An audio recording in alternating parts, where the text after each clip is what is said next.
Assalamualaikum warahmatullahi wabarakatuh. Good morning, everyone. Oke, kita kembali lagi di pelajaran English Conversation. Kali ini materi yang akan kita bahas mengenai starting the lesson atau mengawali pelajaran. Oke, langsung saja ya. Check this out. Nah, seperti biasa kita pelajari dulu common expression atau ungkapan-ungkapan umumnya, ya. Yang pertama, do you still remember our last topic? Masih ingat topik yang lalu? Kemudian, do you still remember what we learned last week? Apakah kalian masih ingat topik apa yang kita pelajari minggu lalu? Kemudian, what was our last topic? Apa topik kita yang terakhir? What was the topic last week? Apa topik bahasan minggu lalu? Ya, last week. And then, what was the topic yesterday? Apa topik pelajaran kemarin? And then, before we start our lesson today, let's pray first. Sebelum kita mulai pelajaran hari ini, mari kita berdoa. Let's pray before we start our lesson. Mari kita berdoa sebelum mulai pelajaran. Alright, our topic today is our topic today is about starting the lesson. Baiklah, topik kita hari ini adalah tentang mengawali pelajaran. Bisa juga, today we are going to learn about descriptive text, for example. Baiklah, hari ini kita akan mempelajari mengenai teks deskriptif. Yang lainnya, today's lesson is about narrative text. Pelajaran hari ini adalah tentang naratif teks. Nah, ini sering kalian dengar juga ya. Have you finished your homework? Kalian sudah mengerjakan PR? Have you finished your homework? Have you finished your test? Dan lain sebagainya. Nah, jangan lupa sambil dipraktekkan ya. Nah, kita masuk ke school conversation. Dialogue 1 about opening the lesson. Mengawali pelajaran. Atau membuka pelajaran. Nah, di sini ada percakapan antara Mr. Firza dan juga students. Nah, Mr. Firza says, "Good morning, students." Selamat pagi anak-anak. Good morning, Mr. Firza. Selamat pagi, Mr. Firza. How are you today? Apa kabar kalian hari ini? I am very well, thank you. And you, sure?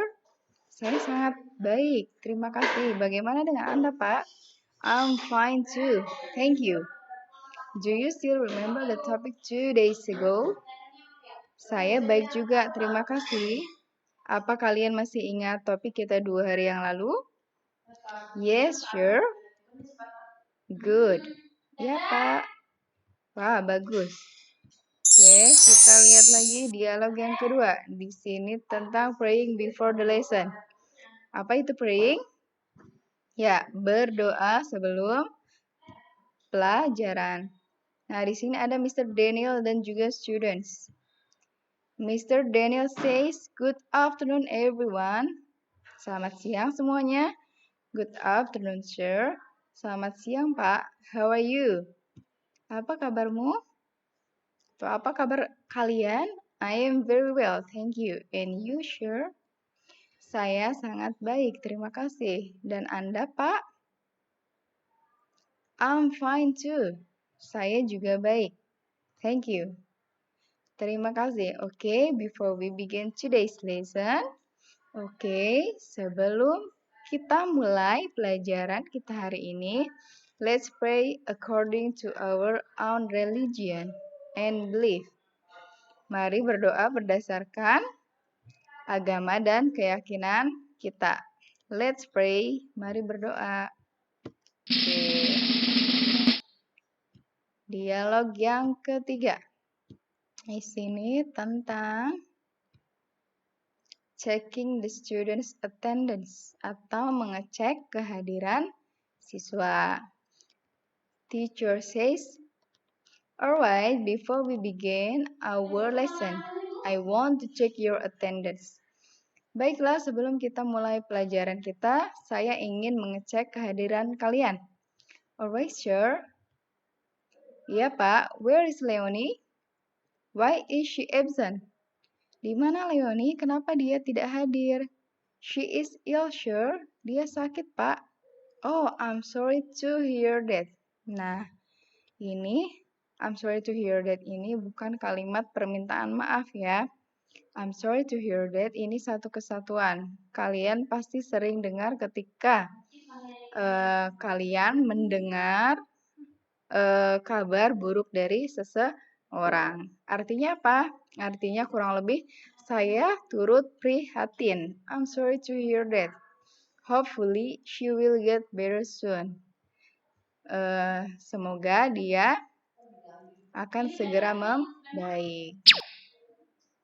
Oke, itu dia dialog dari 1, 2, dan 3. Nah, sekarang kita belajar tentang grammar atau tata bahasa ya. Grammar for communication kali ini. Nah, perhatikan pertanyaan normal dan pertanyaan yang diawali dengan pertanyaan lainnya seperti berikut. Nah, kita lihat pola pertanyaan normal. Seperti ini ya. What was the last topic?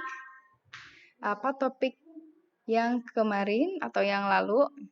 Nah, pada pertanyaan di atas, to be was diletakkan setelah kata tanya what. Ya, to be was diletakkan setelah kata tanya what. Nah, ketika pertanyaan tersebut diawali dengan pertanyaan lain, misalnya diawali dengan pertanyaan lain, do you know, do you remember, can you tell me? Maka susunannya berubah dengan memindahkan was pada akhir kalimat. For example, do you know what the last topic was? Ya, was yang tadinya di kalimat pertanyaan normal letaknya di setelah what, ya setelah kata tanya. Nah, kalau kita tambahkan pertanyaan lain, do you know? Was-nya diletakkan di akhir kalimat. Paham ya? Nah, contoh lainnya, do you remember what the last topic was? And then, do you tell me what the last topic was? Oke, itu bedanya ya. Beda penulisan antara pertanyaan normal dan juga pertanyaan yang disisipkan pertanyaan lain awalnya, ya. Penulisan to be was ini agak sedikit berbeda. Oke, sampai sini paham ya? Jika ada pertanyaan, boleh diajukan via WhatsApp atau di Google Classroom. Oke, jangan lupa materi ini dicatat di buku tulis kalian ya. Thank you for watching. Assalamualaikum warahmatullahi wabarakatuh.